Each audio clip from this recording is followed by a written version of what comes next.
Tens of thousands of football fans came to Highbury. Electrifying. Yes, guys, welcome back to the Cannon Podcast. How are you? I hope you're doing fantastically well. We are back with a main podcast in the middle of international sleepy time break. I feel like we always say this whenever this sort of early September one comes around. This is the worst international break by far, no questions. It is the worst. So I hope you're looking forward to being it over as much as we are. I'm here with my boy Rohan. How are you? Very good. Just Do you want to sick of it. repeat your pronunciation of that word? Maybe not. You can do it if you want to. Oh, right.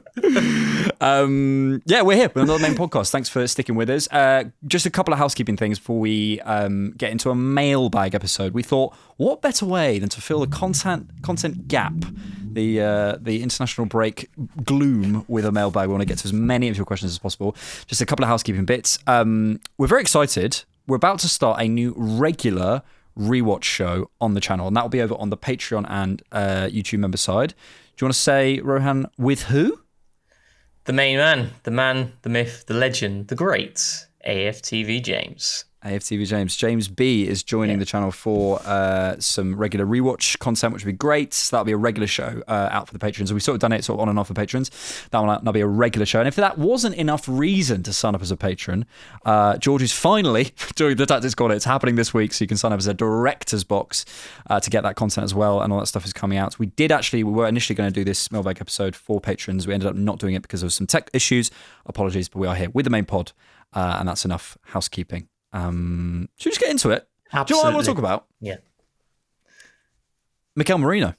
Cheeky Hattie.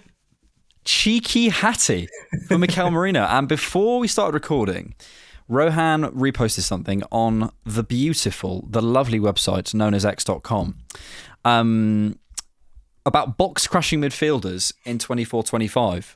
And the subject of the post was about Scott McTominay being very high up on that list, but way out in front, right up there in terms of expected threat received per 90 for central midfielders with 1,500 plus minutes played in England, Spain and Italy versus expected goals per 90. Mikel Merino is right out there in front, way out of the pack, ahead of Foden, Pasalic, McTominay, Odegaard, Maddison, Souček, and all the other guys that sort of fit into that. I mean, the Fellaini's of the world, aren't they? The Fellaini's. Hat-trick for our boy. Mate.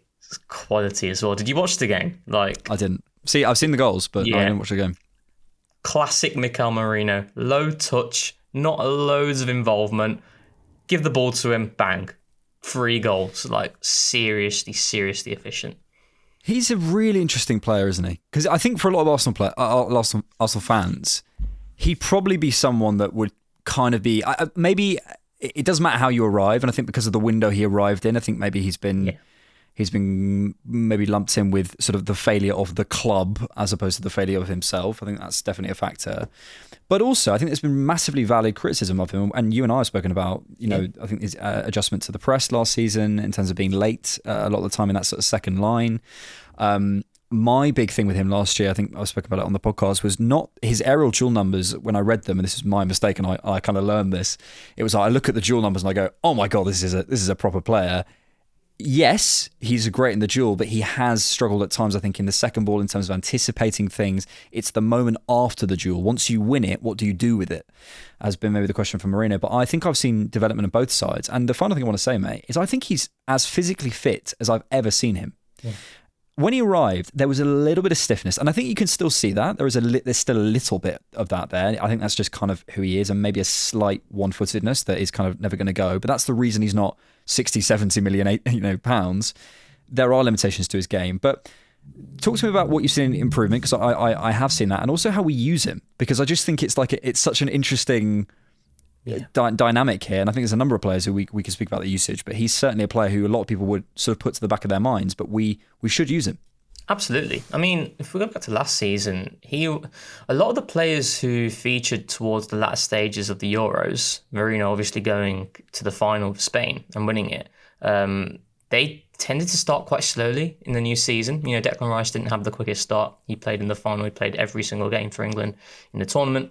And Mikel Merino didn't have a pre-season for Arsenal as well. Now, people could argue he has played in the Premier League before with Newcastle. He has that exposure already. But it does take time to understand the demands and to adjust to life at Arsenal in that sense. And I think for me, with Merino, my thoughts haven't really changed on him overall, where there's like a clear dichotomy of his levels between how high he is and how low he is. The lower he gets when we're talking about the pitch, I don't think he is as assured, even though his intelligence is completely there. But I think his limitations as a player, you can see them quite clearly when he's quite stiff to turn in terms of under pressure. It's clunky and he does get his pocket nicked at times, and it does leave ourselves in dangerous situations. Actually, against Liverpool as well, there was two moments where that happened as well. The deeper he is.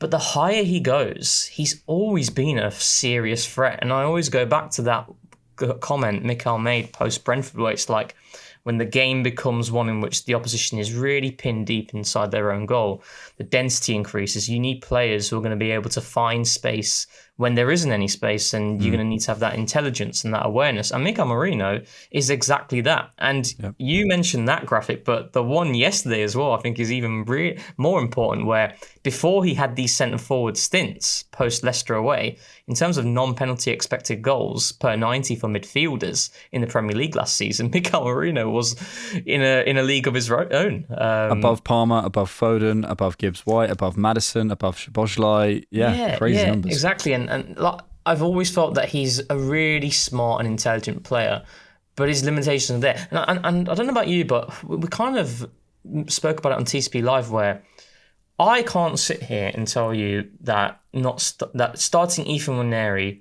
would have lost us that game, but equally, starting Ethan Nwaneri, I can't say, he could have also won us that game. I can't say it with confidence, right? Yeah, we don't know. In the same way as Mikel Merino. But I think the idea that, Mikel started 3 DMs against Liverpool, it's just not true, isn't it? And I think every Arsenal fan, whatever your thoughts are of Mikel Merino, you don't associate it with a DM. You associate it with as a box crasher, a player who threatens the box, a player who threatens the last line. That's what he does. And he's going to have a lot of use this season. I really do think so, because, like I said, in games where we need a goal, you want to get more height on the pitch, Mikel Merino will certainly give us that. And yeah, I'm really excited to see how he does this season, because, like you said, he's had a full pre-season, and like I said, his limitations are still there. When the game becomes stretched and Mikel Merino doesn't get there, he's bypassed and he's not going to recover, relative to the speed of the game in that transition. But I do think that he can be a seriously clutch player in key moments, because his feel for the game in the final third is fantastic. And when you consider the role he's likely to have, it is going to be in clutch. Certainly clutch minutes, last 20 minutes, things like that. And I think, I'm really conscious of not looking at players, maybe looking at, say Zinchenko had stuck around this year. My attitude, as a fan, obviously, is probably something like, whatever, Zinchenko, leave him alone. But the coaching staff have to say, we have an asset here. We have someone on the bench. What can he do? If there are pockets of space as a sort of left attacking midfielder or right attacking midfielder, whatever you want to put him in, where you think Zinchenko can thrive, great. If there is a game where actually a properly specialised technical level inverted fullback is really going to pull a tricky, right-sided winger inside, then great, go for Zinchenko. Even if it's only one game, you know what I mean? I think Merino will have way more uses than that. But I don't want to get to a position where players in the squad, just because they have limitations, are, well, whatever, they're not good enough. Okay, well, they clearly have deep strengths, but also, as you mentioned, weaknesses. So it's fascinating. And let us know what you think in the comments in terms of usage this season, because it's going to be an interesting one. Let's get to those comments. Thank you all for supporting the Cannon Podcast. Really appreciate you guys being here. There's always lots of conversations behind the scenes about how we make the pod better and move on. Hopefully you'll see those changes. And as we say, we're adding new stuff to the show. So thanks for sticking around. Subscribe. Nearly at 30k on YouTube. Very exciting. Maybe a little party. Let's do this one from Isaac Gower 2501 to start us off on YouTube. Are you concerned, Rohan? We've bought too many players. Is it possible to destabilise the team by having too many new faces? Now, I was doing some copium on TCP Live, wasn't I, about how Liverpool had possibly destabilised themselves by having bought 2 new fullbacks. Do you reckon that's where the comments came from? Well, no, I was going to say, and I want to say that doesn't apply to Arsenal at all. We're fine. It's Liverpool that got the problem. Look, joking aside, I think possibly. I think in terms of the team itself, I would say Zubimendi is, I think, in class one in terms of a starter, who I would say from that window where I can't see any situation where if he's fit and we want to play him, he doesn't play. Like so realistically, you could say that's one player. Gyökeres and Madueke, I think, are in different categories as well, and you can put them in there. But I think there are going to be times where games call more for Kai Havertz, and going to be times where games call more for Gyökeres. Madueke is there. I think then Kepa and Norgard and Mosquera are probably in a slightly different category, and obviously Eze as well. So probably you've got like 2.5 out, maybe 3 in total players where I say you're going to play every single minute of every single game, and I can't see you coming out of the team. Because even with Eze, I think at the beginning, and people might disagree with this, but that's fine. I think he'll play like 80 to 90% of minutes, because I think there's going to be times where we need to use him at the end of games, or times where he's really right for a certain game. I think especially at the beginning, I could eat my words and be wrong, and he starts every single game. I don't know, but that's my instinct. Talk to me about how you feel about that. So I was certainly one of them who felt too many players is not a good thing very early in the window. I didn't really see how free attackers could happen unless you get a big sale across that front line. And behold, we're here now, and we've not we've just hoarded players. But I do understand the reasons for it, and the evidence is right there in front of us, from the start of the season in terms of the injuries that we've already picked up. Like Saliba, if reports are to be believed, he could potentially miss that Man City game, and that's where Mosquera, that was one of the big reasons why Mosquera was signed. It was to allow us to manage that right-hand side better, on top of the fact that he's a fantastic talent, and he was fantastic against Liverpool. And imagine if he wasn't there, who he would have had to play with Saliba going down.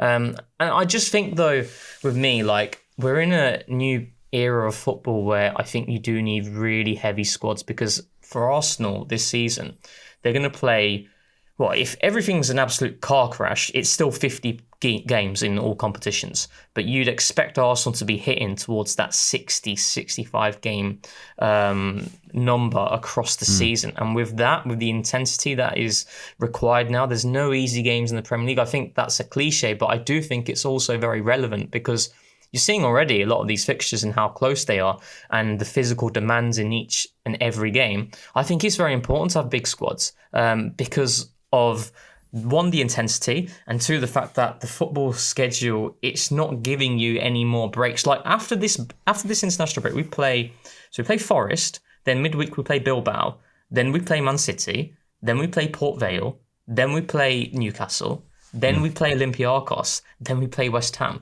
These are all games going from the weekend, midweek, and so on and so on. There's no real break, and I think it's very important that you do have a fresh squad and you're able to rotate. This is where it's very big on Mikel. That's the litmus test for me. Can you manage the squad where you've got a really heavy squad now? Like this is unprecedented in terms of what we've seen at Arsenal squads over the years. We've got a player essentially in every single position, on top of the versatility that a lot of these players show as well. So I think it can work because of the football schedule, because of the intensity of the games. But it's down to the manager to ensure that you do have that harmony. I think the key is how Mikel manages it and navigates through each and every game. Like if we're 3-0 up, I don't want to see X continuing to play, for the last 30 odd minutes of the game. I'd like you to rotate accordingly so that we can manage and navigate through those games better. So yeah, and I think I think you're right to kind of point to it being a squad game, because then if everyone's doing that, you're only if everyone's playing the same 11 every week and you're the one chopping and changing, that's a problem. But if everyone's chopping and changing, then destabilizing becomes a bit less of an issue. And I think you're kind of right. I think we're entering an era of football where, not that it's not possible to destabilize a squad, of course it is, but I think it's harder because you're having to change so much, and everyone's having to change so much, certainly at the top level. In terms of the fixtures, between the 13th of September and the 28th of September, we play 5 games. That's crazy. And we had that last season, and we're going to see so much movement, but that's everyone else. You know what I mean? So, as I say, the destabilizing effect only comes when no one else is able to do that. I think it's always about finding that middle ground and balance. And as I say, I do think I think people like Saliba, I think that spine, Saliba, Gabriel, Zubimendi, Rice and Raya, I think will be in that first category of just like basically if they're available, they play. But then around that, I want to see, and I include Bukayo Saka in this, I want to see games. Did he come off? Was it? It's against Leeds. Yeah. When did he come off injured? I can't remember. It was 2 weeks ago now. Was it the Leeds game now? Yeah, it was the Leeds game. Yeah. It was the Leeds game. Yeah. Yeah, but I wouldn't have been so. I think it was just in the second half. Was it like the 50th minute or something like that? Yeah, it was very early. Like in those sorts of games, I want Saka off at 60 minutes. You know, like I don't see a point in keeping those guys on, and I think we need to get used to that, and that a bit more chopping and changing. So, yeah, maybe it is possible to destabilize a squad, but when we are anticipating so much movement, I don't know. Maybe it's a different era. I think maybe I'm encouraged by the fact that we're not massively changing. Doesn't feel like we change pillars particularly. Yeah. Like I would maybe add Zubimendi, and I'm kind of waiting on to see what Eze does. But we've still got Rice around, we've still got Rara around, we've still got Saka, Saliba. You know, the mainstays in our team. We've not lost our cornerstones, have we? So yeah, exactly. Yeah. So that's kind of what I look to. I don't know. It feels like a different context. Honestly, like me last year, I would have. It's so exciting that you see so many players coming, but I would feel a significant level of apprehension because I'm like, I don't know how we can manage this. Like, how's he going to get minutes? How's he going to get minutes? And then you get something that really bad happens last season, the number of injuries that we sustained. I feel like that is clearly been on the minds of how we've approached the market. Clearly, you know, because this was unprecedented. And I think that the January period in particular was really big because we had 9 games in January, you know, and we were on our knees. So I think that as crunched, I think as well, Alex, it's like Arsenal are a team that will want to compete for the Champions League, will want to compete for the Premier League. And if we're in both competitions come April time, you're potentially getting like really difficult fixtures sandwiched in between the Premier League, in which we absolutely need to go for it if we're in the race, you know. And that's where you do need your squad, and that's why I do think it's the litmus test for Mikel, because I think you can certainly criticise, and we've done it many times, specific tactical decisions that he's made that we don't feel were the right call, but overall I've maintained that his tactical level of the game is phenomenal. It's the other factors of, like you said, does Saka need to be on the pitch, you know, when we're 3-0 up? Does Saliba need to be on the pitch when we're 3-0 up? You know, does Gabriel need to be on the pitch for 3-0? These are the things that are, that's not tactics. That's just looking at the scenario and thinking, let's be a little bit more cautious, because we can be cautious here. So, yeah. I think the tricky part, we'll move on to another question, but I think the tricky part is like, because he's gone off injured, we're going, I would have taken Saka off. But ultimately, if he'd gone on to score 2 more goals, we wouldn't have complained about it. So it's really hard. I mean, to answer the question, I think we're in a different era of football, and therefore, I think it's harder to destabilise a team. But as I say, I think the pillars of our team are still there. Yeah. So I feel okay about it. I think, you know, I look at other teams like Man City. I think are going through. Maybe they could be destabilised because it feels like the pillars of their team have gone. Yeah, and that's like a different thing. So yeah, we'll see. We'll see. I think it's a different thing. Give us a question, please, Mr. Rohan. On the Discord, and it's from Dinny. Dinny's always active on the Discord. Dinny. Very good, very good. He asks, when you see our players performing internationally and you see how they are used and deployed, how much credit do you think that goes to Mikel and the coaching staff? And does it reveal how good our players are from an individual standpoint? I think this goes back to the argument of, when we look at the signings that we've made in the Mikel Arteta era, I think we've been fantastic. Like, genuinely, the level of the recruitment, the players that we've picked out, there's a reason why they are shining on international duty. I don't know how much of the coverage you caught, but, you know, Madueke looked really bright for England. Calafiori looked bright for Italy. Merino, obviously, Zubimendi, you know, Rice getting a goal as well. You know, these are seriously good players who have been developed by Mikel, but also they're fantastic players by their own right as well. You know, I think sometimes it's difficult to know like how much a coach has really supported or allowed a player to thrive relative to them just being like a beast individual. Like, for example, Saliba,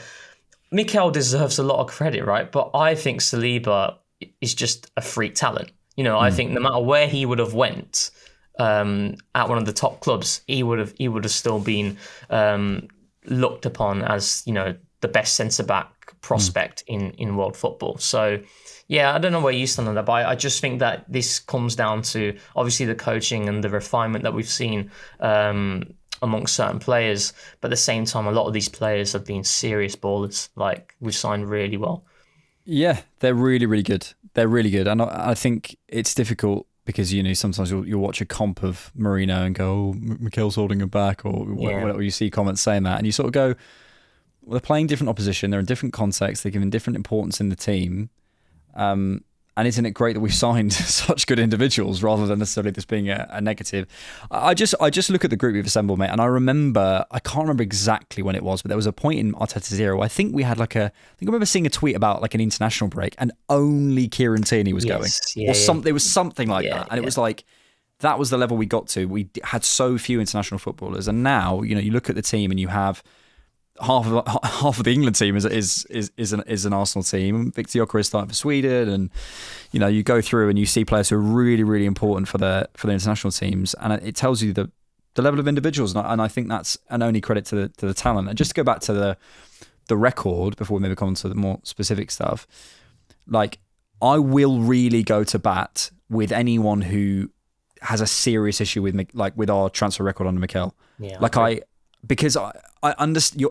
The question is, can you have misses as a professional coach, and can you have misses as a professional recruitment team? Yes, and every single person, Michael Edwards, Pep Guardiola, Chiqui Beguerestein, whoever you want to look at as the geniuses of football, have had misses. And Mikel's had misses as well. But if you look at the vast overall look of the squad, we've signed an unbelievable bunch, like really, truly, properly good footballers. And it's not as easy as looking up their potential on FIFA and signing them. Like, it really isn't. I mean, to go back to the international break thing, I think maybe what people want to press on is like the idea of, do they get more freedom in the international teams? And I sort of go, well, yeah, of course they would. Because I think you come up against much better prepared opposition in the league, in the Champions League, because obviously you don't get time to train. Naturally, there's going to be more spaces. Naturally, there's going to be more sort of freak moments. I'd love to know the average amount of goals scored in the Nations League compared to the Premier League. I imagine it's very, very different, or incidents or whatever, or the World Cup qualification, or whichever competition you're choosing. They're different types of football, so people are going to look different.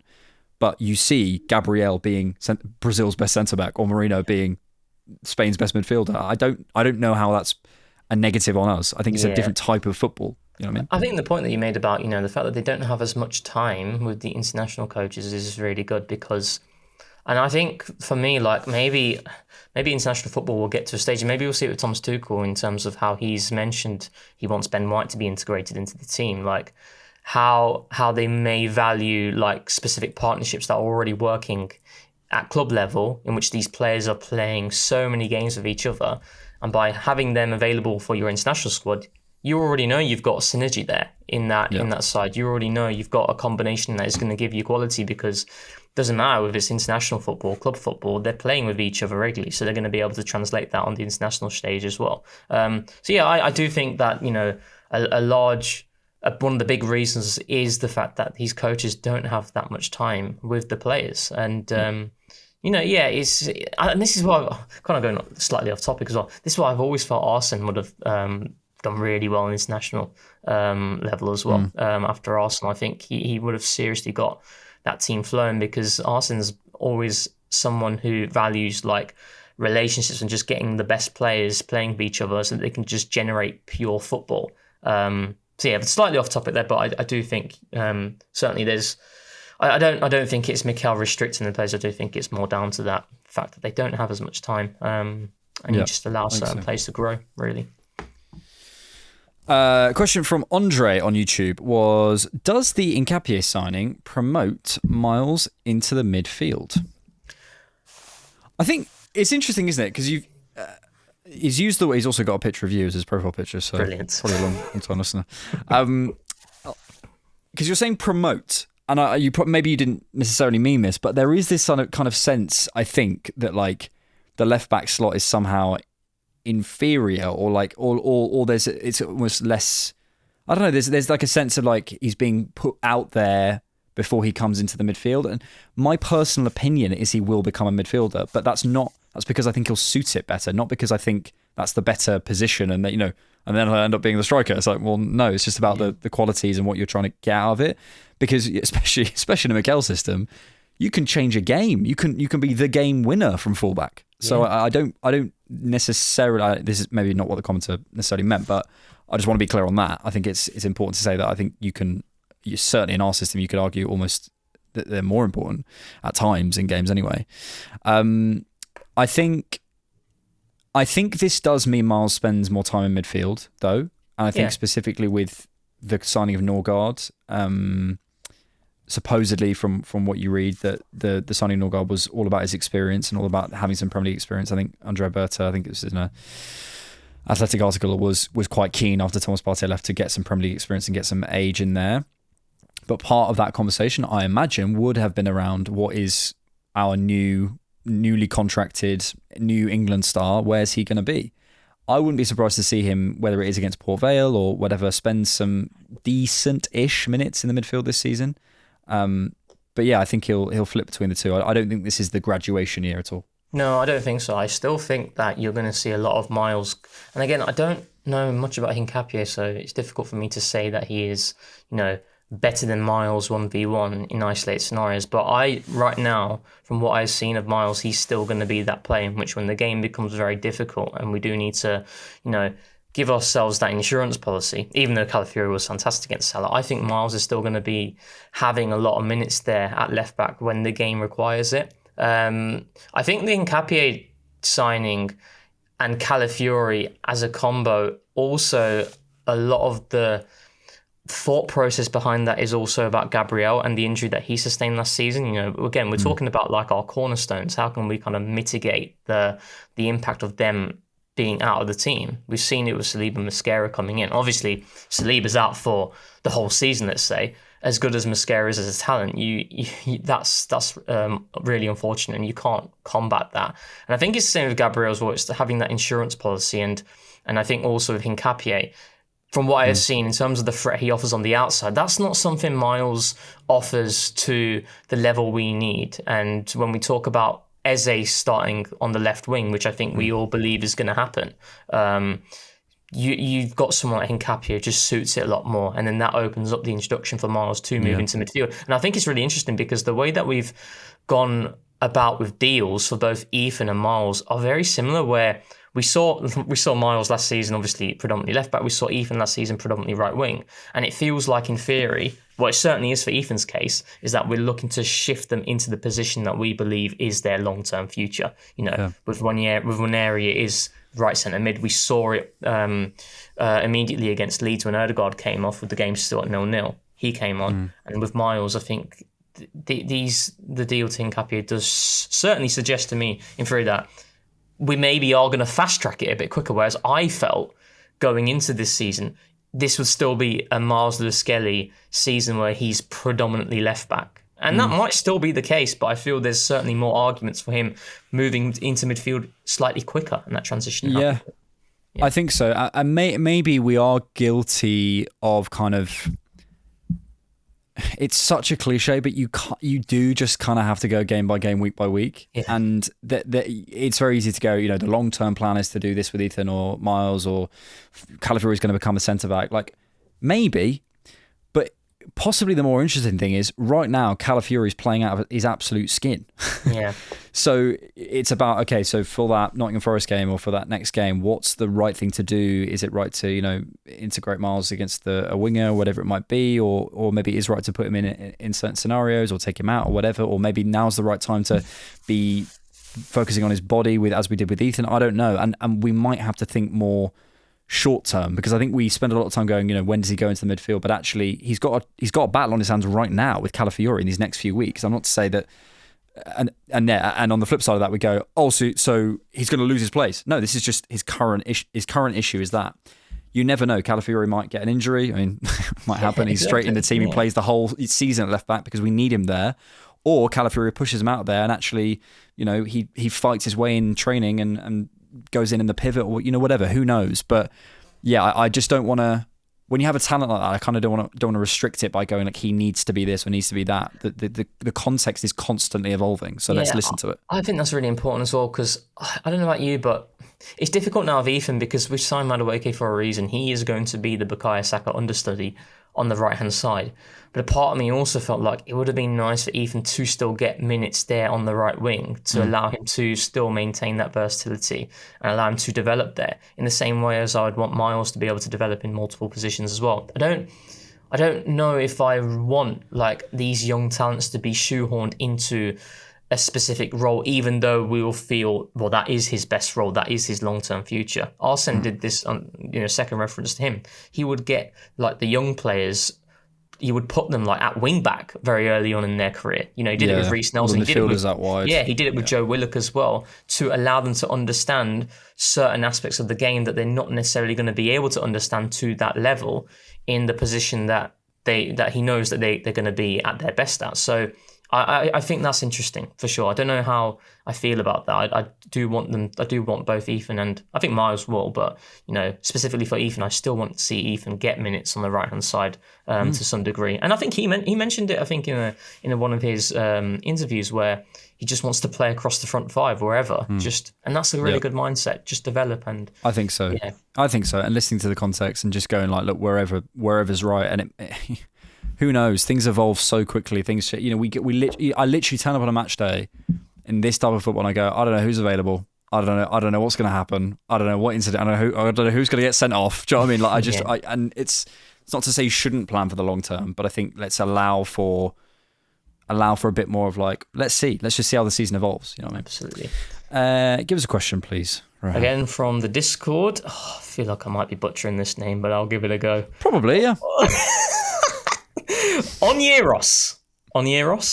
Sure. You'll know by the profile picture. Okay. Are modern football tactics truly innovative, or are they just old ideas with new tweaks? And if they are innovative, what makes them different beyond data and rebranding? So I think it's basically a question of, is football going in cycles, or are there actually real iterations happening? Now, what I will say, and I read this article, I think a month ago, and it was about Herbert Chapman. Herbert Chapman, back in the day, was back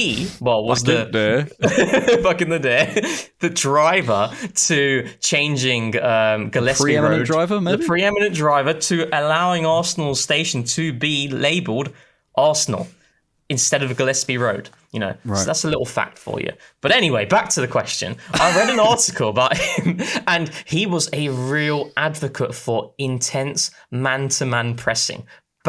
We're talking, at that time, close to 100 years ago, And then I read in terms of what England were doing in the 1940s and 50s of, going a little bit zonal and man-to-man as well, and the shift between the two different pressing systems. And then you fast forward now, these things are prevalent to today's game, really, aren't they? Just with their different tweaks and slightly different nuances to each method. But I do believe that the majority of football is in cycles. It genuinely is, and it's like just anything like when one thing is proposed, it's not necessarily new, but it's new relative to the past 3 or 4 years. You then get this buzz because it gives you serious benefits, but then you then get studied. Teams study you, then they found ways to mitigate it, and then they find weaknesses, and then you go back to something else. Good example is like, I don't know, when Mikel, played Tomiyasu at left back against Liverpool, the Salah game, fantastic. And then Pep Guardiola realised in that same season, from January onwards, it was the Arsenal game at the Emirates where he made the change at half time to have 4 out-and-out centre-backy defenders to stop our wingers on the day. And it really worked. And that was key in them winning the Champions League. That's not something Pep would necessarily do, but he recognised the fact that in these Champions League games where the margins are very fine, against top quality forwards and wingers, you need out and out reliability 1v1, and he made that tweak. But I don't know, if I reckon that was probably something that happened before. The only thing I'll say that I do think is certainly new, I think De Zerbi's methods are new and something that I don't think teams have done before, in terms of, like, you remember when we were watching that for him at Brighton, like how crazy they were still playing short, where teams are going that aggressive, where they've got about 3 or 4 players in the opposition box looking to press them, and they'll still play short because there's a method to the madness, and they get out. And teams have started to develop those ideas and take them on board. So maybe that's a new one, but overall, I do think a lot of it is iteration. Maybe that was an extreme, but it's the circle of life. It's literally, man. Like you see it everywhere, though. You see it in fashion. You see, stuff comes in, stuff goes out. Yeah. Everyone starts wearing skinny jeans, and at some point, someone goes, "Well, I'm going to stand up by wearing baggy jeans," and then the baggy jeans are back in, and then someone goes, "Oh, I'm going to go skinny jeans again." It just oscillates, and I think it's not that simple. Obviously, and every manager has their own little spin on things, whatever. But ultimately, we're trying to put a ball in a net. Yes. There's only so many ways you can reinvent it. And it's not to say that it can't be, that the understanding can't be deepened, or you can't view things from different perspectives. Of course you can. That's the beauty of football. But I do, for me, I think a lot of football, certainly the way I view it anyway, the way I could sort of almost structure the oscillations or view the circles, right, is space. I always just think, where's the space? That's literally, and it'll be like, okay, if the space is out wide because people are playing really narrow at the minute, people focus on wingers, and then wingers start getting joy. Okay, so then people start changing their fullbacks. Then when they start changing their fullbacks, there's a bit more space between them and the centre backs because they're more 1v1. Whatever it is, it just literally tick, tick, tick, tick, tick. And you've seen, as you were alluding to with Pep, what's happened, and then people probably felt, okay, well then if they've got more, let's say in simplistic terms, more defensive fullbacks, then we're probably going to focus on different areas of the pitch. It's just constant readjustment. But yeah, I don't think anything is new necessarily. It's just kind of an old idea or response with its own twist, and maybe, as you said, we deserve a bit more bravery with a certain thing. I mean, the thing I find more interesting, to be honest, is how managers have come to their own philosophies. I think Mikel Arteta specifically, with how much of the David Moyes influence there is, because obviously people assume because of the Pep thing, but how much his kind of love for English football is imprinted on what he does. But but it's all a cycle. It'll be that, and then the next thing. So yeah, I think sometimes people say the modern game's too rigid or whatever. I think the only concession I'd make to that is the cycles go a bit quicker because everyone's so well studied. We have so much video data available that it might not be possible to necessarily very easily go, well, this was a clear cycle. They're much of them almost within seasons, half seasons. Mikel will do something for 6 months and he gets figured out, and then it's because everyone's so much more on it. But the cycles are still happening. It's just happening a bit quicker, I think, is what I'd say. Yeah, I agree. Let's go for Can a podcast is better than therapy. Well, there you go. Would we see... Let me do... I think I've got a few questions. Let me do this one. As much as I back Arteta, he will leave at some point, says Tate Thomas. Is there someone you want to take over as manager? And what style of football... This is the part of the question I think I'm interested in. What style of football do you think could suit this group of players that differs to Arteta's way? That's a good question. That is a really good question. I mean, firstly, the manager I'd look at, still reviewing him, but I would look at Iraola. I really do like him. I think also pound for pound, one of the best managers. Yeah, I think. I mean, look at the amount of churn they've had at the back line, and the response in certain games against Spurs, they completely outplayed them.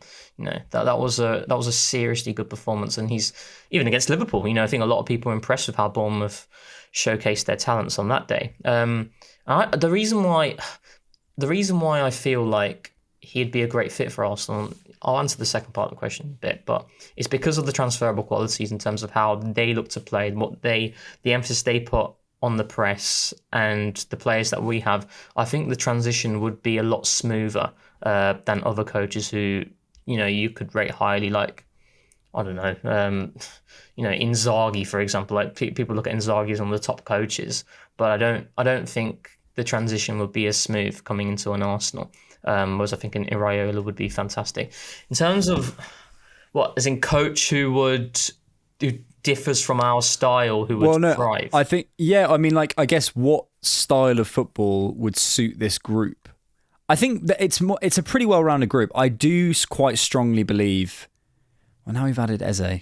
It's a good question, but I do quite strongly believe we'd need to make a few more additions if we wanted to play a properly transitional style of football. Like if we were really looking to emulate Nottingham Forest last season to thing. Like we I don't think we'd thrive doing that, but I think we'd be pretty good doing most other stuff. The thing, I mean, like Arne Slot said it before in one of his pre-match interviews. Like Arsenal have so many different ways of playing. Yeah, it's really difficult to predict how they're going to operate in a specific game. What we'll say is, I think in terms of I think one thing Arsenal do struggle with right now, and I think that's part and parcel to the nature of the squad and how it has been built up, and maybe is counteracted by an Eze, is I don't think we've got loads of pocket players, so I don't think we're a team who are going to be able to move through. We're talking about that middle block. True pocket players. Yeah, true pocket players, like peak 1-2 and then give and goes. I don't think we're that sort of team. And I think the only way that happens is if you sign just a lot of really top between line specialists like your Pedris, your Musialas, your Wirtzes. We have some, certainly. We've got Ethan, you've got Miles, who I think who's really good in those spaces. Eze will be coming in, enhancing us there. But right now, like Declan Rice, for example, I know we're seeing the change, but we saw Declan Rice a lot last season in the pockets. It's just not the type of player who's going to allow for you to have that sort of game. Well, it depends what you're trying to do in the pockets. If you're trying to carry through them, if you're trying to, rush, get shots off through them, trying to create from there, like what you're trying to do. I think I agree that we have very few players who can receive in there and within a couple of touches create some combinations. And I think that's Eze and Wanera. I think it's why a lot of people wanted to see Wanera, because it gives you a different access to the centre of the pitch. I think we now have that with Eze. But I just think we have a really well-rounded squad. Yeah, I agree. Generally, I think we have defensively, we're probably lacking those top 1 or 2% wing backs who can really sprinters, do sprinters. Yeah. But equally, again, these guys can run, can't they? I've always felt, There's no Kieran Tierney's at the top level anymore. Like I'm sorry, and I love Kieran Tierney, but there isn't players who just do that over and over again. Yeah, and he's a brilliant defender as well. But what I mean by that, to get Kieran Tierney haters off my back, is like his primary role was to, certainly in the attacking third, was to get on the outside and whip it across, right, or to certainly provide that width and be that runner. And I just think we have players who can do that when the game calls for it, but the game doesn't call for it enough to necessarily need those specialists, which is why I do kind of back this kind of Ben White and Capier thing of players who can do that, but aren't that's not the only thing they do. You know what I mean? Yeah. And not necessarily the best of the best at that, but they give you enough. Yeah. You know what I mean? I've always felt though, when we're talking about, Arsenal need a true overlapper through the left. I've always felt like as long as you can run, as long as you have the capability to cross, the coaches will believe that they can extract that out of you on a consistent basis in the final third. And I've got a theory about this. Go on then. I think because, how do I say this politely? Because of Martinelli's limitations, I think we as Arsenal fans have over-egged how much of a problem that is. I'm not saying we haven't needed that. We have. We absolutely have, because you've seen it with other people as well. But because as in with other people in Martinelli's position, but because of Martinelli's limitations, I think we showed that clip on TCP Live, right? I think you saw it, Eze straight away at Anfield, got past his man straight away. It's about those early decisions, those running lines that I know I keep banging on about it with Martinelli, but I'm sorry to do that. Oh, I've been proven right, but it's true. It's literally, he's getting himself into these blind alleys. The game for me that really swung it was Newcastle at home last season. And that was a game where we just weren't running at all, and he just kept going. Because I was sat end on. I was in. I was sat on the edge of the pitch. Was this in the league or in the cup? This was in the league. Okay, yeah. And I could have the perfect view of him. And and another game where I was sat in the same sort of position was in pre-season against. Who played Bayer Leverkusen last summer? The 4-1. Yeah, the 4-1. It wasn't that game. It was another game, I think. It was Calafiori's debut. It was against Monaco. No, Leon. That was it. That was it, because Maitland-Niles was playing. Yeah, that game. And I remember watching it then and just going, this isn't going to work. Because you can put someone out there, but he's still running into those gaps. And then I think people have gone, well, Martinelli was brilliant a couple of years ago, so the answer is that. And it absolutely is a issue in our team, and we've solved it to some degree, at least with Nkapia, and we have to see how it works. But I just think it's been slightly over-egged because of Martinelli's limitations, I think. Yeah. I also think that when Mikel said it, we said this on TCP Live, where he was like, both managers were actually asked about like, what differences do you see in each team so far in the limited games that we've had? And Mikel's answer was like, oh, well, it's the characteristics of the players that they have now. So he's effectively emphasising the fact that, they've got Ekatike now in, they've got Wirtz in. These are players who thrive in different things. So naturally, they're going to interpret the game in a different way to the players that they have came in before. And in the same way as when you saw Eze come in, the things that he did are not what you associate Martinelli doing, And that's what I think excites a lot of people with the Eze signing, because it's like this team needs that different level of ingenuity, that kind of like five-a-side street baller in what Eze is, and what that can do to galvanise the team. So yeah, I do think that. But going back to the point about specialists, I believe that you need to put a lot of emphasis on, when you're talking about fullbacks, like how good are they on the ball? Can they come inside? Can they, work well under pressure? And then if they can run and they can cross, you can work with it. Like, for example, Mosquera from the games that I watched of Mosquera and rewatching, I didn't see him do one like out and out overlap, receive and cross. But I believe Mikel thinks he can definitely do that, because he's rapid. Exactly. He's rapid. Like the Dalman penalty that he won against Leeds, if you look at Mosquera, he's on his bike, he's ready to receive it. Like, I think he believes, like, as long as you've got the raw talent, that you can't coach, like you can't coach like elite pace. Do you know what I mean? So he'll believe you can work for that. Yeah, and you have to, as a fullback, it's about choosing your moments. And it's like when that ball goes inside off your side, making the right run to go, okay, is that ball coming back?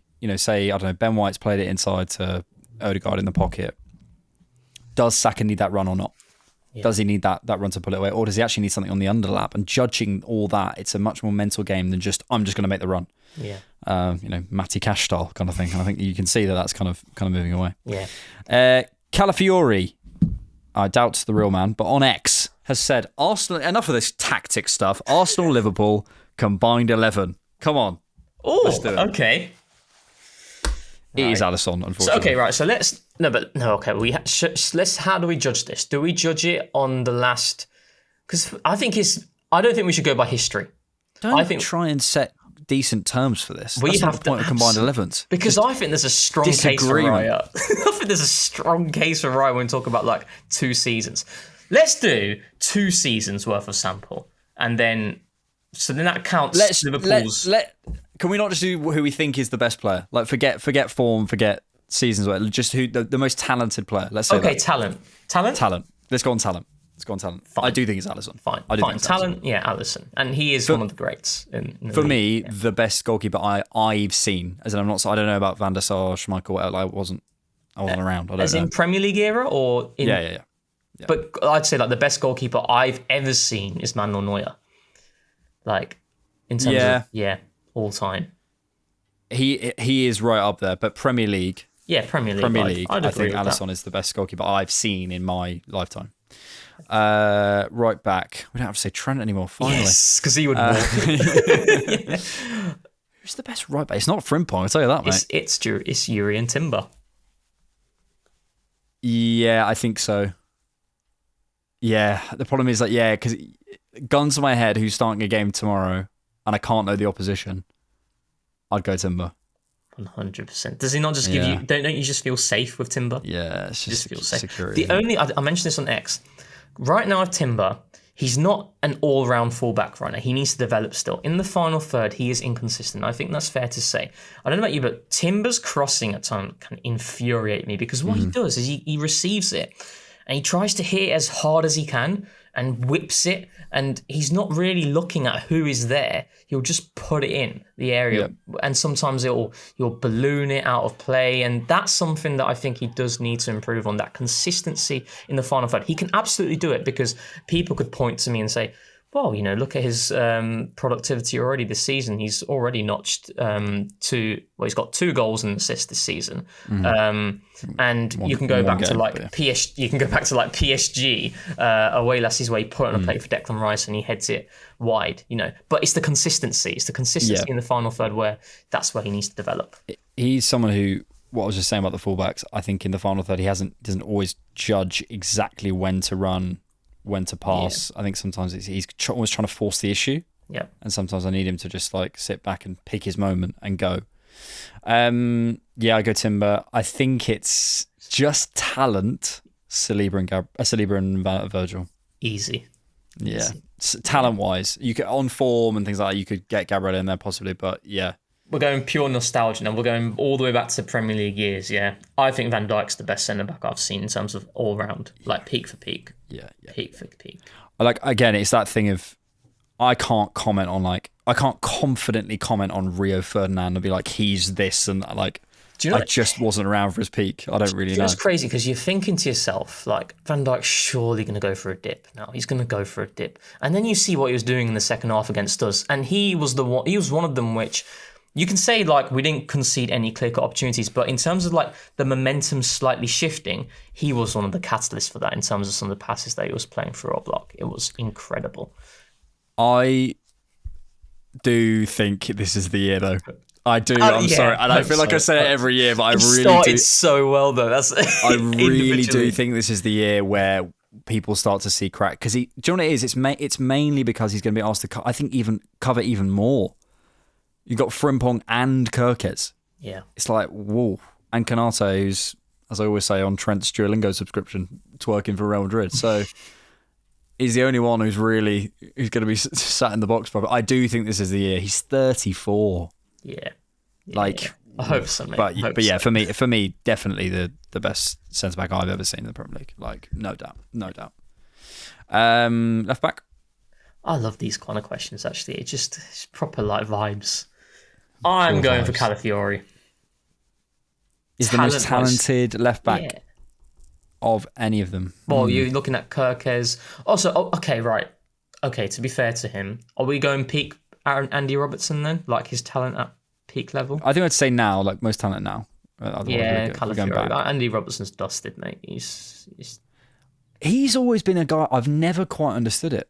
The business was crazy though in terms of that whole 6 or 7 million. No, it's an incredible signing and he's like a Premier League great. But in terms of like when people talk about, the best left backs for like quality wise, he's nowhere near Ashley Cole. Like, in terms of like what he actually produced on a football pitch, like what he could do with a football. So, don't know. Don't worry, Saka ruined him at the Emirates Styles and done on his bike, sat him down. So, what am I going to say? A left back.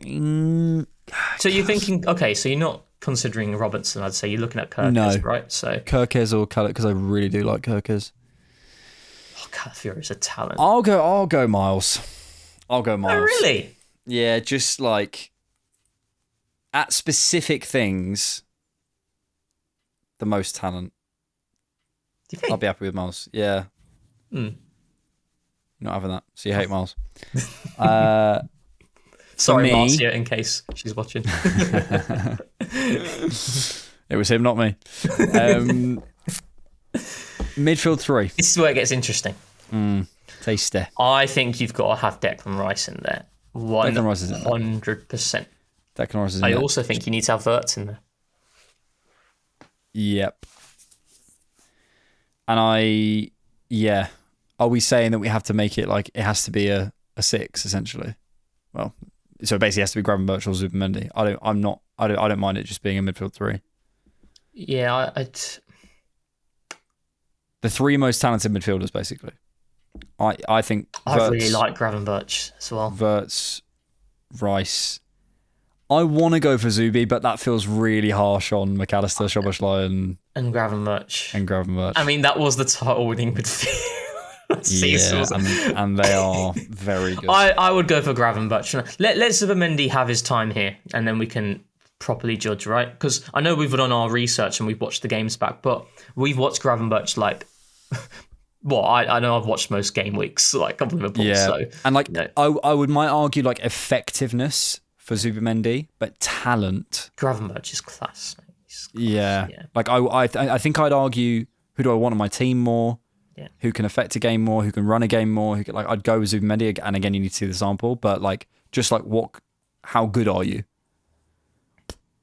Yeah, Gravenberch is fair. Right. As we get into the front line, do we start moving players Saka. around? Saka. Okay, so then he's got to go on the left then, doesn't he? No, Saka on the right. Sure. Do I want to make that argument publicly? No. Who am I going to... Yeah, I'd go Saka left, Salah right, Isak up top. It's not a bad team, is I it? literally forgot that they signed Isak. I was going to say TK. It's not a bad team, is it? Yeah. Do you know what? I'll move Saka to the left and allow him to come into this team. Ooh. There he is. You got to have Salah, and Salah's... No, he's rubbish, mate. So what's that? So we've got Alisson, Van Dijk, Gravenberch, Wirtz, Salah and Isak. So 6-5 to Liverpool. Yeah, I think that's fair. I think that's fair. Yeah, I think that's fair. And that is a good representation of how the game went weeks ago. Just edge to them. Give us a question, please. Mr. Indeed. Jovanicals. From AFC_Harry. He's another person who's a big fan of the pod on X. That's nice. Thanks, mate. A fun one. Predict our next 5 games, which are Forest, Bilbao, City at home, Port Vale, Newcastle away. And then he asks a side question of what games do you think we will rotate heavily in? I think for me, let's do predictions at last. Let's go for the rotation first. I think Bilbao, we might see some changes. I don't think it'll be heavily rotated. But like, for example, I think Eze will start against Forest. I don't think Eze will start against Bilbao. I think we might have a change there. So that sort of rotation. Really. Yeah, I think it might be like an Eze Madueke switch or something. Yeah. Or even Martinelli. You never know. So you could do something like that. I was going to see your reaction there. Yeah, I think... Port Vale, we were rotating. If we're not rotating everything against Port Vale, what are we doing? Yeah, Port Vale needs to be Kepa, Mosquera, Nkapia. It depends if Nkapia comes into the team. That could be interesting. Well, like, for example, a Ben White, Ben White coming back. Yeah, Ben White's fit. I mean, Ben White and Norgard were close for the Liverpool game, so I'm hoping they'll be back. Yeah, like Ben White, Norgard, Waneri, Miles. Yep. Yeah, that kind of vibe. Yeah, 100%. And then maybe a Trossard as well up top. Yeah. Or Merino, So. Mikel Nininho. Forest. Predictions are we doing? Or Yeah. 2-1. Oh, really? You think it's going to be one of those? Yeah, 2-1. 3-0. Yeah, they just always seem to cause us issues. Oh, we battered them last season at home, though. Do you remember that game? Yeah, it was proper vibesy. That away game was horrible. When did they appoint Nuno? Because I think did we play them when they had Steve Cooper? No. Nuno came in. We beat them under Nuno. Yeah, we beat them under Nuno. Was Steve Cooper there last season? It was the year before, wasn't he? 2023, yeah. Yeah. Yeah, but that away game was horrible. We were absolutely... We are the 12:30 kickoff as well. Calafiori was all... Oh, good lord. Perfect. I love the 12:30 kickoff. Don't give me the 4:30. 4:30 on Sunday. I think Athletic Bilbao, will be a 1-0 win to us. Yeah, so apparently Bilbao have started pretty poorly. I mean, we dealt with them quite easily at the Emirates, but it is away from home, so... Yeah. I'll go for 2-0. To us? Yeah. Okay. City, I'm going to go bold here. 3-1 Arsenal. I seriously think it's a 4:30 Sunday kickoff. I think that's going to... I'm quite confident that that's the game where everyone goes, we're pretty good. I'll buy that. I'll go 3-1 as well. I just look at their team and I think we can take them. I tell you what, I think a lot of people are going to soon start asking questions about their recruitment since January. Like, listen, like the talent, like Reinders, Cherky, these are seriously top ballers. But what would you say Manchester City's weaknesses were last season? It wasn't in terms of creating opportunities. It was off the ball. and how they would get outrun in midfield, and how their backline wouldn't be able to cope with the forwards that these different Premier League sides were throwing at them. And we've already started seeing that this season as well. Literally, Kusanov is now like such an integral player to Man City because of the athleticism that he provides and his ability to go up and down. Outside of that, you're looking at seriously really slow players. I just look at a back. I look at a team that has Bernardo Silva, Kusanov, James Trafford, Mateus Nunes, Ryan Aït-Nouri, Oscar. Obviously you've got your Rodri and your Haaland and whatever, and Marmish. Post ACL Rodri though, we don't know yet, do we? As well. Yeah. So yeah, I don't know. And we always have something for City. So I'm. And do you know what? If Saka can't make it, don't worry, because Aït-Nouri is starting left back. Noni Madueke's best games last season were against Wolves. Hattie at Molyneux. Do you remember that post? I won't say it. Wolves at SH1T hole, yeah. And then he also done him at Stamford Bridge as well. So Noni will sort him. I buy 3-1. I think Haaland will score. Do you know what I said? You know the thing I said earlier about how we got 5 games? We've actually got, from the 13th of September, we've got 1, 2, 3, 4, 5, 6, 7 games before the 4th of October. Yeah. And then we've got the international break, isn't it? It's crazy. Wild. Yeah, there's a lot of football. That sort of schedule tends to happen like in the Christmas period.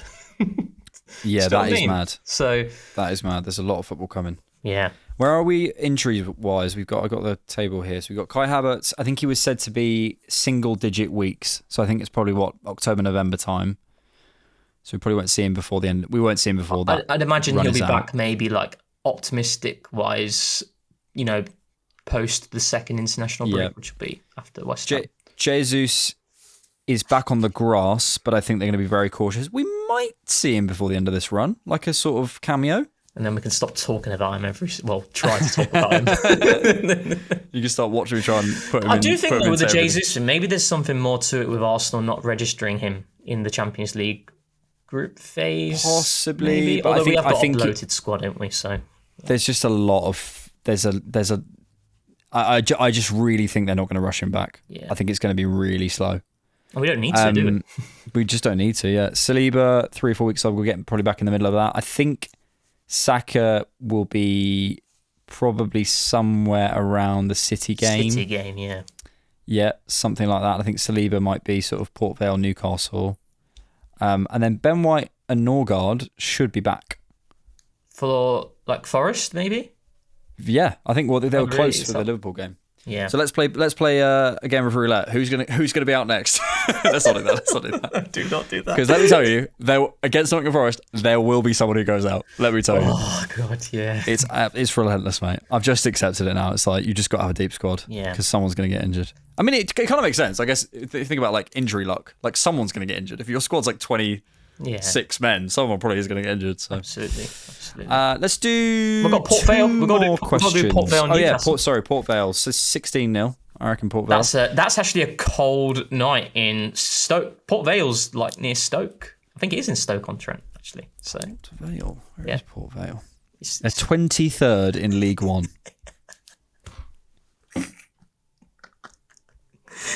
It's just above Stoke-on-Trent. The only thing is, I wish it was at home. Got to travel all the way there. God's sake. Can you imagine being like Zubimendi, from the... I've just won the Euros, mate. Beautiful region of Spain. I'm going Port Vale. You're going Port Vale above Stoke for a cold night. I think 3-0. Yeah. 4-0. 3-0, something like that. Newcastle, final one? I think we'll draw that game. Yes. What do you think of the Voltemade signing? I've not watched much of him, but I saw a cheeky comp, and he looks like a talent though. Probably he is, but he's like a sort of, he's like a Firmino, but he's 6'6". Yeah, it's weird. Do you see the player he looks up to? Kai Havertz. Yeah. King Kai. Here's a question. We'll do 2 more. Let me have a look. And apologies if I've been looking at my phone because I am just checking for questions. And I don't like wearing glasses on pods, so I'm struggling. Disgraceful.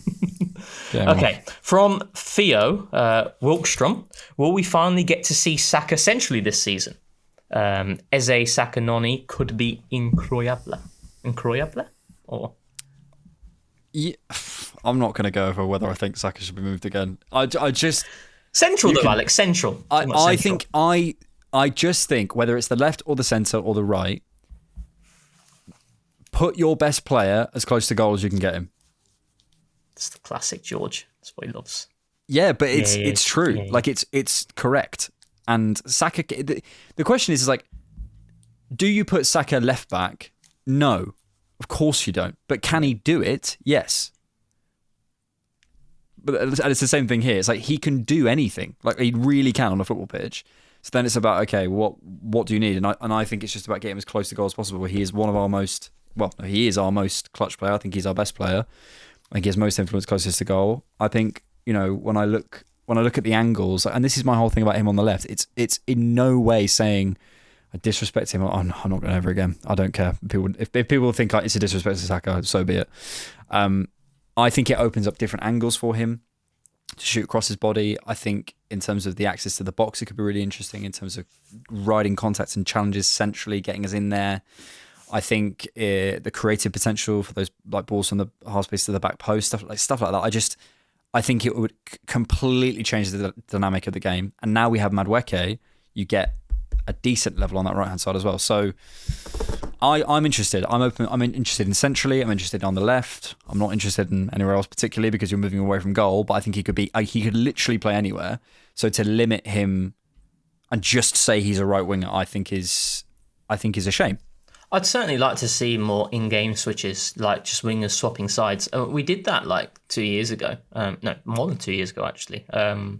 At times with Smith Rowe and Saka, and we just switched them in-game. I remember the Newcastle game vividly in 21-22. Don't know if you can remember this one, right? It's Nuno Tavares. He has the ball on the left-hand side. Saka drifts over. He receives it, and then he slaps it across the face of goal in the 2-0 win. Tomiyasu scores the second goal where he comes on. Vaguely. Yeah. Was it daytime kickoff? It was indeed. Yes, yeah, I do remember that one. Yeah, it was. Yeah, so just something like that. I remember Hansi Flick's Bayern when they won the Champions League in the COVID season. Their wingers would constantly switch. They just switch sides, and it just opens up different angles and possibilities. And I do really would like. I would certainly like to see the prospect of Saka and Noni just on that side in a specific scenario. Bringing me back to the Sheffield United away Pepe Saka vibes, that one game we saw. Ooh, damn. Yeah, I don't know, man. I'm open to it. And I don't think I made this point at the time and I'll repeat it again and move on. Every single player who has been put in Saka's category and where he should be has been moved. Let's not be scared to do it with Saka. We're very sensitive Arsenal fans. Let's do the final one. This is a good question from Ollie Talks Football. Less Arsenal related question. I asked Alex on his personal channel his favourite genre of footballer. What are your least favourite genre of footballers in each position? In each position? Goalies with tracksuits and caps. Get rid of it. Get rid of it. Oh, well, there's one goalkeeper who'd always do that. It was Chris Kirkland back in the day. Chris Kirkland. Yeah. My dad. He stayed at my dad's hotel once. My claim to fame. Chris Kirkland. I buy that. If we're talking about like in terms of like quality, I don't like a short keeper. Like let's do quality as well. Yeah. David Raya's he's on the edge. But he that's outweighed by his agility. Yes. And he's also his hands are apparently like they're like not normal in terms of size. Apparently, so no wonder you can just catch them up in there easily. So.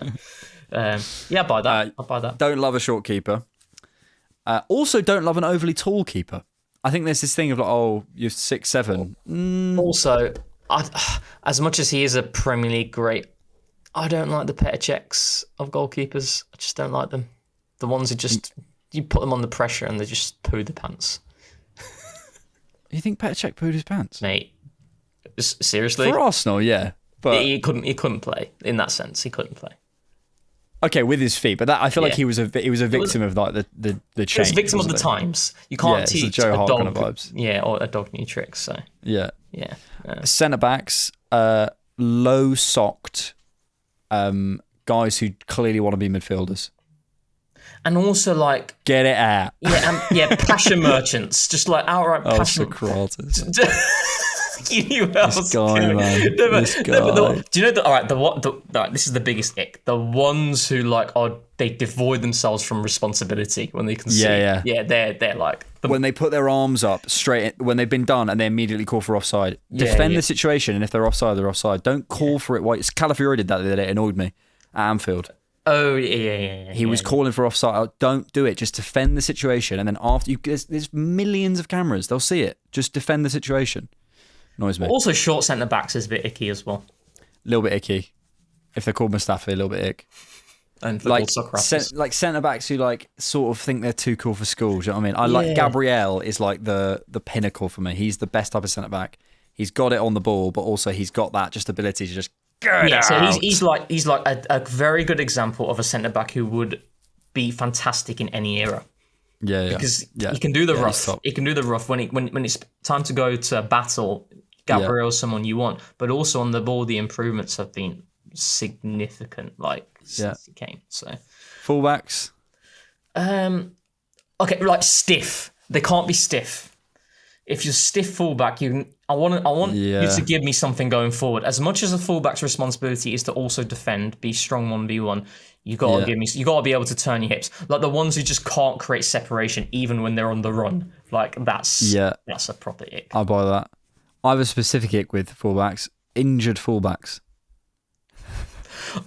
I've got the perfect ick actually from fullback. Dan Burn at fullback. That's an ick. Oh yeah. 6'6" players at fullback. Yeah, I buy that. I actually buy that. The reason I say injured is like it's players who just can't. I feel like there's certain players. Hector Bellerin's a little bit like this. Just can't lick muscle niggles constantly. Debussy, another one. Debussy, oh mate, just give it a rest. You're not even that good. Do you know what I mean? What are you pulling a muscle for? Do you know what I mean? It's just like you're a fullback. Oh, I remember Debussy. He barely played. Maybe I'm contradicting myself with the comments from earlier with Miles, but you are a fullback. Midfielders. Midfielders. What's my least favourite genre of midfielder? Big guys who've got no tech. Joe Linton. You're just a fouler. Yeah, I agree. And my favourite is big guys who with tech. Pogba. Like Diaby, Torres, Vieira. It's the other end. Yeah. If you're a big bloke and you just smash into people, I'm like, you're not a footballer, you're a rugby player. It's Joe Linton. Can I just say that I know we praised him so much earlier on. It's the Mikel Merinos. Stiff. Yeah, just stiff. It's the hips for you, isn't it? Yeah, you got to be able to be fluid, innit? You got to turn. I don't want to see you turning like a London bus. Yeah, the Spanish hips. Yeah, he hasn't got them. It's like brutes, unless they're playing for you, in which case it's fine. Or there's this very specific type of sort of mid-2000s English midfielder who all just kind of roll into one. Jack Colback, Gareth Barry. Respect Gareth Barry. He was good on the ball. He was seriously good. Even Milner, actually, before he's kind of remontada. There's just the remontadas you said earlier. Just the very much like basic meat and two veg English centre mid. Do you know what I mean? Like they all play for Bolton and Villa and West Ham, and they're just complete like nothings. They're all called Stephen King or whatever. Do you know what I mean? Wingers.